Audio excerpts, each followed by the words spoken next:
नमस्कार, आप देखना शुरू कर चुके हैं गुड मॉर्निंग टीवी और मैं हूं आपके साथ हर्षिता मिश्रा।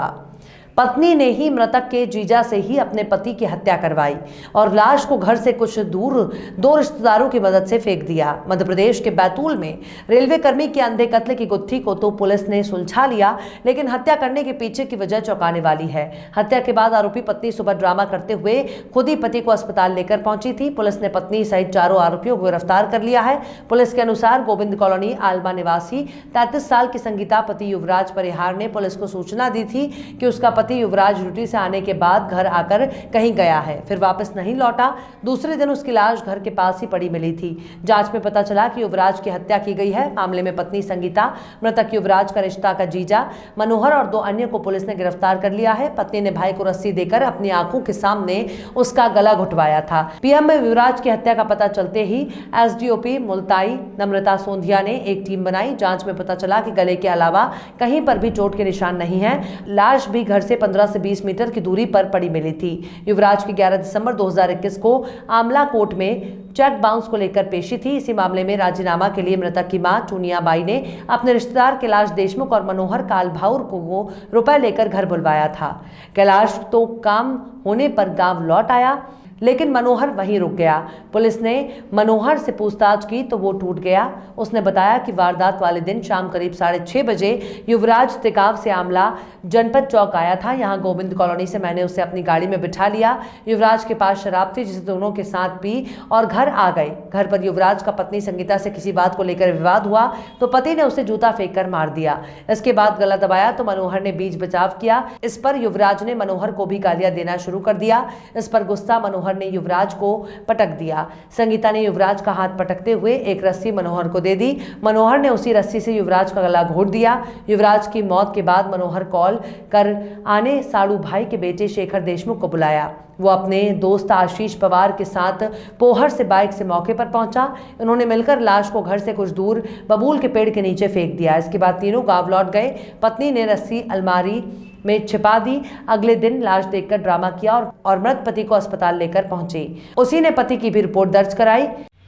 थाना आमला में 11 तारीख को सुबह 7:30 से 8 बजे के बीच थाने में सूचना आई कि एक बॉडी गोविंद कॉलोनी में बबूल के पेड़ के पास डली है, जिसकी तस्दीक की गई और मृतक गोविंद कॉलोनी का ही युवराज नाम का व्यक्ति निकला।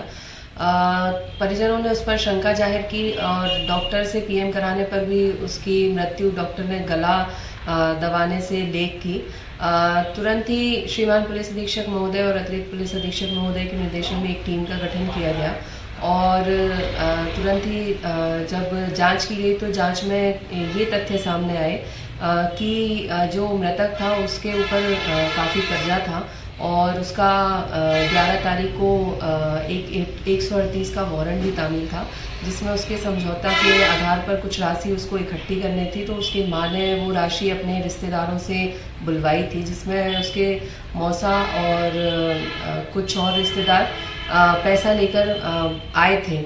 आने के बाद उसमें से एक रिश्तेदार जिसका नाम मनोहर कालाभोर था, वो वापस ना जाने की उसकी पुष्टि हुई।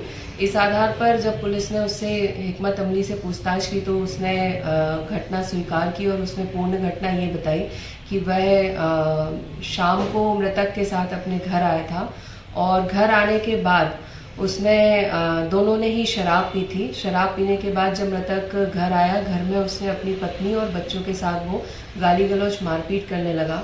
जब मनोहर ने उसे रोका तो वह नहीं माना और मनोहर के साथ भी गाली गलौज करने लगा। उसके बाद मनोहर ने आवेश में आकर उससे हाथापाई हो गई और मनोहर ने उसका गला दबा दिया और उसकी पत्नी ने भी उस समय मनोहर का साथ दिया। उसकी पत्नी ने मृतक का एक हाथ पकड़ा, मनोहर ने गला दबाया और उसके बाद जब उसकी मृत्यु हो गई तो मनोहर और पत्नी ने अपने रिश्तेदार के बेटे को और बुलाया। बेटे के साथ उसका एक दोस्त भी आया था। जब ये सब आ गए तो इन्होंने उसकी मृतक की मनोहर ने और उसके साथियों ने बॉडी उठा के बगल में बबूल के पेड़ के पास डाल दी। इस खबर में फिलहाल इतना ही। आगे के अपडेट्स के लिए आप निरंतर बने रहिए गुड मॉर्निंग टीवी के साथ। यूट्यूब में हमारे चैनल गुड मॉर्निंग टीवी को आप सब्सक्राइब करें और बेल आइकन दबाना ना भूलें। नमस्कार। IAS, MPPSC, व्यापम सहित विभिन्न प्रतियोगी परीक्षाओं के लिए विंध्य क्षेत्र का सर्वश्रेष्ठ संस्थान कोठारी इंस्टीट्यूट रीवा, जिसने बनाया है 3000 से अधिक चयन का कीर्तिमान। यहां आपको मिलेगा चयनित प्रशासकों द्वारा अध्यापन, आर्थिक रूप से कमजोर छात्रों के लिए विशेष सुविधा, हर रविवार टेस्ट और free demo class. Kothari institute, Amha house, civil lines, Bodabag road, Rewa. Mobile number 9329249957। Kothari institute Rewa, जहां परिणाम बोलते हैं।